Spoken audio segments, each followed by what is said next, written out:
Hi, this is Zubair and you are watching English with ZubairUoP.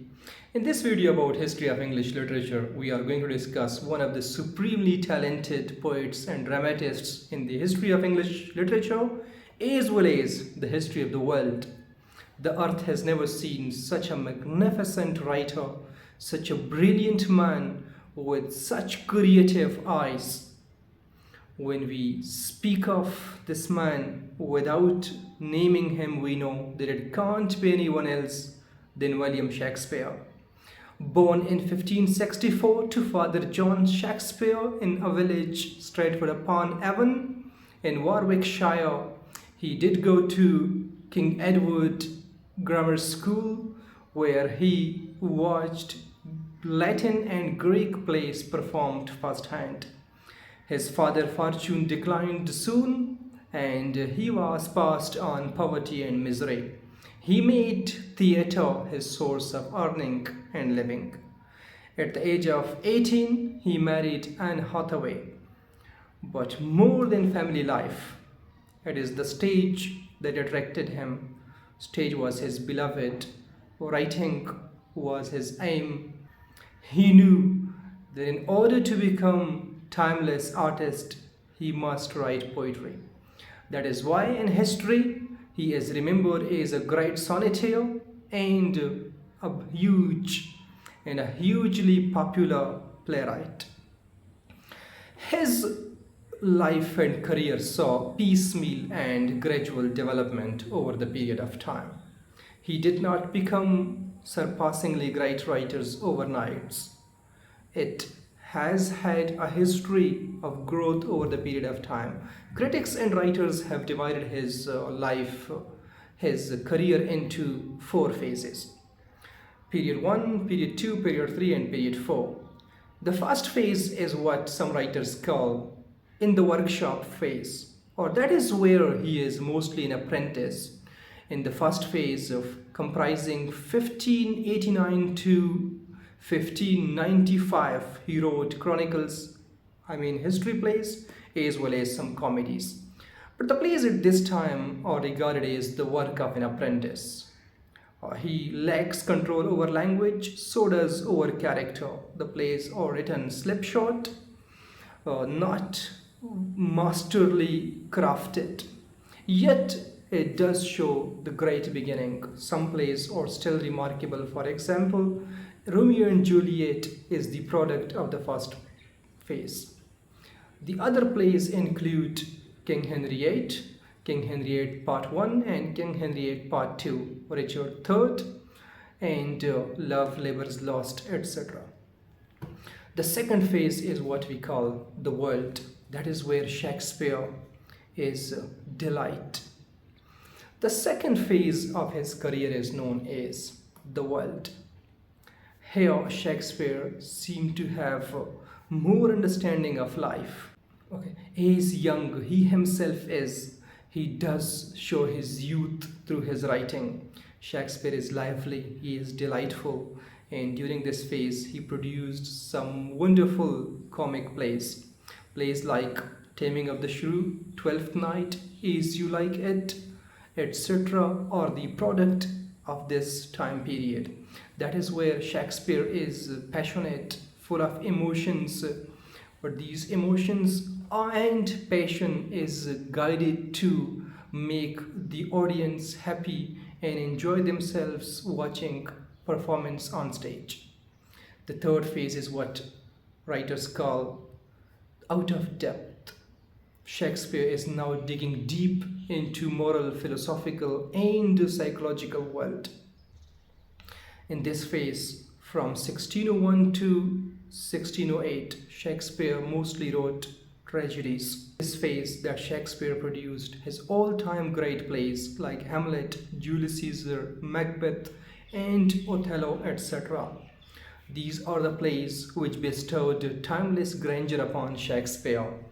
The kind of Shakespeare that we speak for, the man with self-realization, self-actualization, and self-respect, is what is obvious in these tragic plays. The fourth phase of his career is called On the Height. That is where Shakespeare seems to have mastered everything. He has full command over language. He has great control over plot construction. His characters are wonderful as well as universal, like they were in the third phase. That is the phase where Shakespeare mostly produced romantic comedies. Comedies full of adventure, heroism, and a lot of fun. Those romantic comedies are still enacted into different movies. We will be speaking of this attribute when we are talking of the general characteristics again. More than Shakespeare's personal life or his growth over the period of time, it is important to know William Shakespeare from his attributes as a playwright. In this video, we are going to see some of those wonderful attributes which mark Shakespeare a supremely talented dramatist. In this case, I recommend to the audience that always begin with the fact that Shakespeare was one of the greatest entertainers the world has ever seen. Shakespeare was a poet, was a dramatist of delight. He knew people go to theatre to watch performances on stage in order to cast off the burden, the miseries, the sufferings that they face in their day-to-day lives. People do not come to theatre to go out dull, bored. People go to theatre to have enjoyed themselves. Shakespeare was a poet of life. He was a poet of delight. As we visualize the variety on this earth, he observed variety on the surface of earth, and the kind of variety, the life that he found, he depicted on stage, thus enthralled the audience eternally. When we say Shakespeare was a poet of delight or entertainment, some people might contradict and say that Shakespeare does have some didactic purpose. He does make us a good human being at the end of the day. It's important to know that Shakespeare did not have any formula or theory of didacticism. He never explicitly suggested it. Anything that happens to you as an audience when you have come out of theatre, you have felt that you have become a better human being, is a byproduct. If you feel decent after having watched Hamlet or Macbeth, or if you feel a decent woman after having seen Desdemona, it's a very natural thing that happens to you. It is because Shakespeare could make you this way. You come out of theatre, you see, you feel calmed down, your rashness, your brashness is cast aside, and you are actually purgated of those excessive emotions. That is where Shakespeare does deserve merit. But the foremost purpose is always that you have enjoyed yourself. Another very great merit of William Shakespeare's drama is his strong imagination. A bit about imagination, or remember, it may be defined or explained differently by different people. It's actually the ability of poets, of creative writers and artists, that they visualize the world. Having visualized, perceived, internalized the external world, they shape, form, express it in a way that is very unique, or that is very interesting, amazing to the eyes, to the ears, is what we call imagination. It's the kind of world, or it's the kind of experience that you as an audience or as a listener have never experienced before. You are introduced into a world that you may know deep down in your heart that might not be real, but you cast aside your doubt and you believe, or you go with the writer, you go with the director, with the filmmaker, and trust his imagination. This is where Shakespeare is so massive, he is so huge. He was bestowed with great imagination. His mind might be described as a massive photographic plate. Anything, any event exposed to him in the 100th part of a second, would appear, would shape itself in one unique form or in the other. Take the example of Falstaff, one of the funniest characters Shakespeare ever produced. It's not the kind of guy that we might not have seen at some reveling party or in some kind of ale house where people gather to party and enjoy themselves. He is this burly, fatty guy with great sense of humor. The notion of this world is a stage. We are born, we pass through several stages, and then we kick the bucket and die, is very obvious. When Shakespeare speaks of it in one of the speeches from As You Like It, all the world is a stage and we mere actor, we are somehow made to believe very differently. We are somehow made to think about our existence in a way that is very unique, and we somehow agree with the writers and his imagination. Now, this is the kind of poet Shakespeare was. Another important characteristic of Shakespeare writing is his deep sense of emotion and passion. Shakespeare can't be separated from emotion, from passion. One thing, it was generally the spirit when he was writing that people were deeply, Elizabethan era was deeply immersed in passion and emotions. Showing passion and emotion on stage, on screen, is a very difficult job. A writer must make the passion and emotion believable. The intensity of the action and of the language must match the on-screen and on-stage representation of the emotion. Very little we find Shakespeare excessive sentimental or overly passionate. It is very interesting that Shakespeare emotion always seems so genuine. It is very seldom spurious or fake. The credit must be given to his great observation power and to his command over language. Take the instance of this beautiful, deeply passionate lines from Romeo and Juliet. When Romeo is banished from seeking Juliet, he expresses his emotions in these sentences, and it is so magnificently written. "'Tis torture and not mercy. Heaven is hell where Juliet lives, and every cat and dog and little mouse, every unworthy thing live here in heaven and may look on her, but Romeo may not."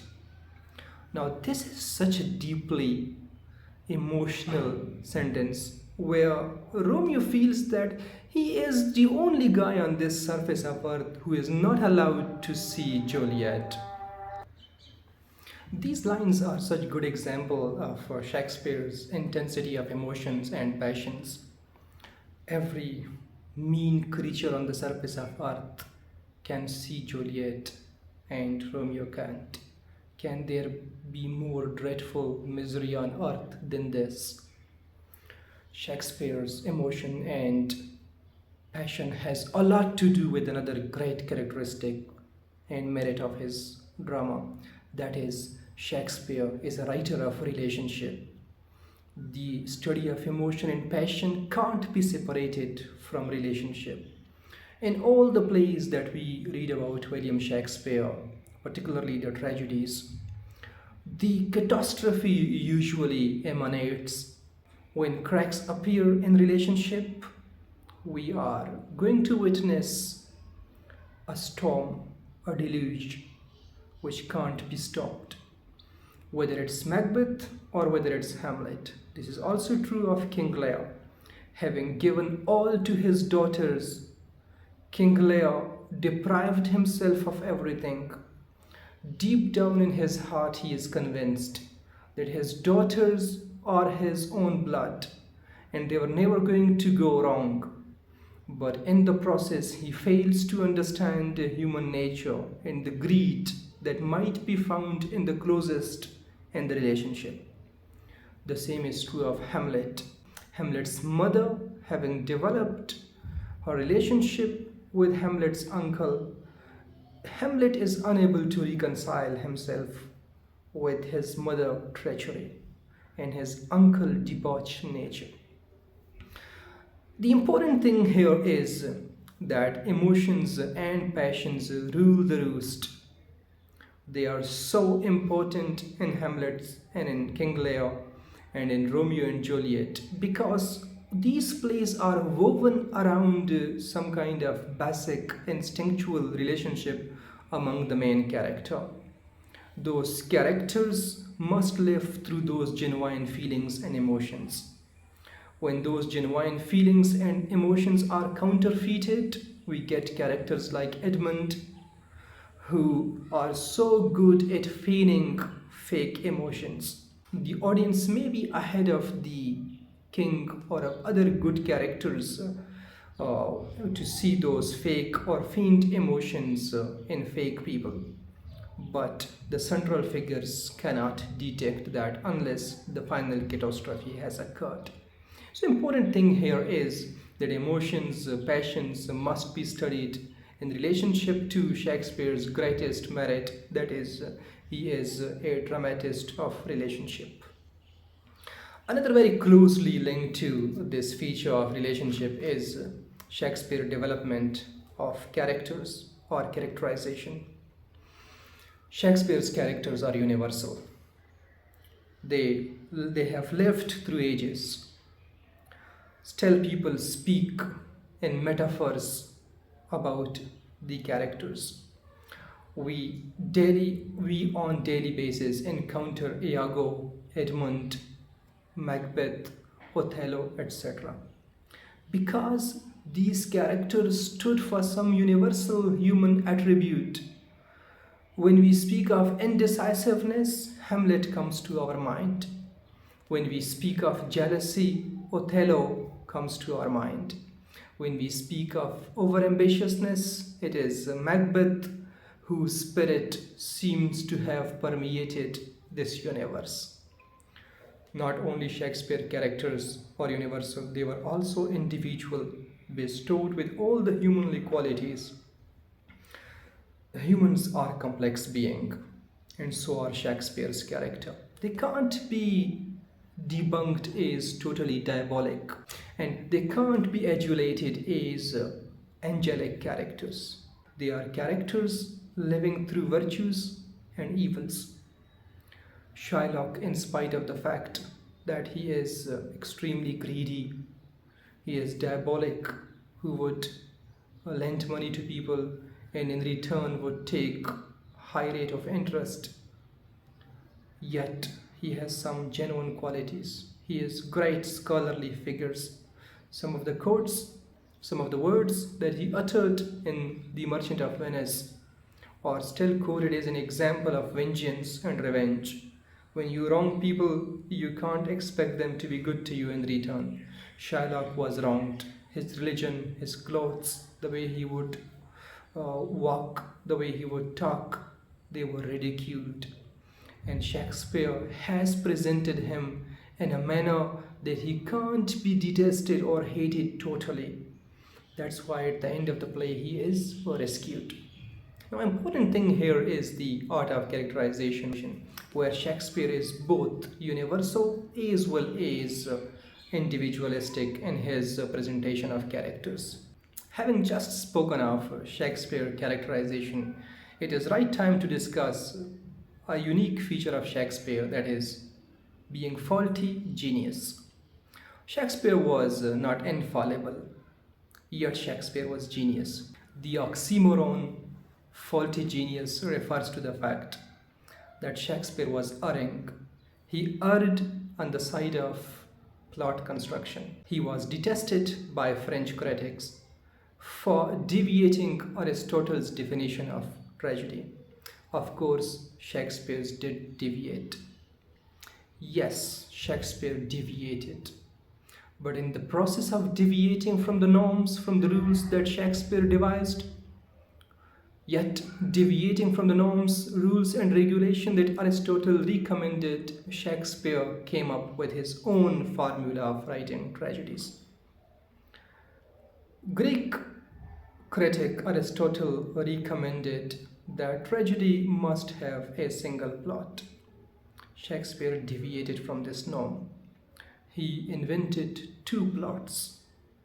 In a play, there would be major plot and then there would be a minor plot. Yet it was the ability of Shakespeare to weave these two plots in the process and make them one. So when we call Shakespeare a faulty genius, we basically mean how he was not only deviating from the norms and rules set by Greek writers, he was able to come up with his own rule, for which Shakespeare does deserve merit. Another example of Shakespeare's faulty genius could be described in the fact that Greek and later French would abhorred the union of tragedy and comedy. Tragedy, they said, need to be only tragedy, and comedies need to be comedies. If a tragedy comes down from the level of being tragedy, it turns into farce. It becomes frivolous. Tragedy is something sacred and it must follow in one big scale. Shakespeare debunked the idea. He combined the two, tragedy and comedy, and invented tragicomedy. The instance of The Merchant of Venice is a great example of tragicomedy. The plays begin very intense, and it is said Shakespeare intended it to be a tragedy, but it turned out to be extremely harsh in the process. So Shakespeare gave it a happy ending. There is no murder at the end, and everything is resolved peacefully. In this play and in other instances where Shakespeare is kind of merging the two genres, he is violating Greek rules, yet he is able to create his own niche. He is creating his own standing in the universe of drama. William Shakespeare's contribution to English language is massive. He invented many words, phrases, and proverbs that are still being used. Words like arch-villain, birthplace, blood-sucking, courtship, dewdrop, fanged, heart-store, hunchback, leapfrog, miscoat, pageantry, radiance, schoolboy, stillborn, watchdog, and zany, etc. are the example of Shakespeare's coinage. He came up with many proverbs. For example, when people say, "Don't tie the horse behind the cart," which refers to one universal rule that veterans or the elders must be ahead of the juniors or of the apprentice. When we somehow try to give bigger or greater position to the juniors, to the inexperienced, and experienced people follow, the result is very damaging usually. In these kinds of proverbs, anecdotes, contribution to English language through proverbs, through idioms and phrases, Shakespeare's greatness cannot be matched by anyone. In spite of the fact that Shakespeare is such a big writer, his dramas can be blamed or can be charged for one serious issue. That is the use of double entendre or the use of double meaning words. He is a very household name, quite admired, the darling of many people. Yet his drama have issues like the use of abusive language, the use of vulgar and obscene phrases and sentences.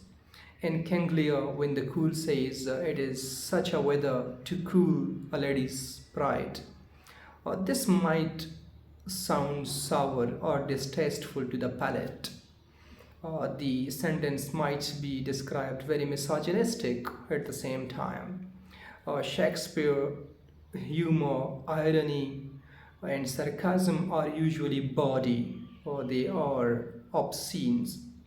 And that is where Shakespeare deserves discredit, and which need to be cleaned, or those sentences and phrases must be used in a way that these phrases and sentences must be used in a saner way in order to avoid their bad influence, and some writers have been doing this over the period of time. Shakespeare, for these qualities and for many more.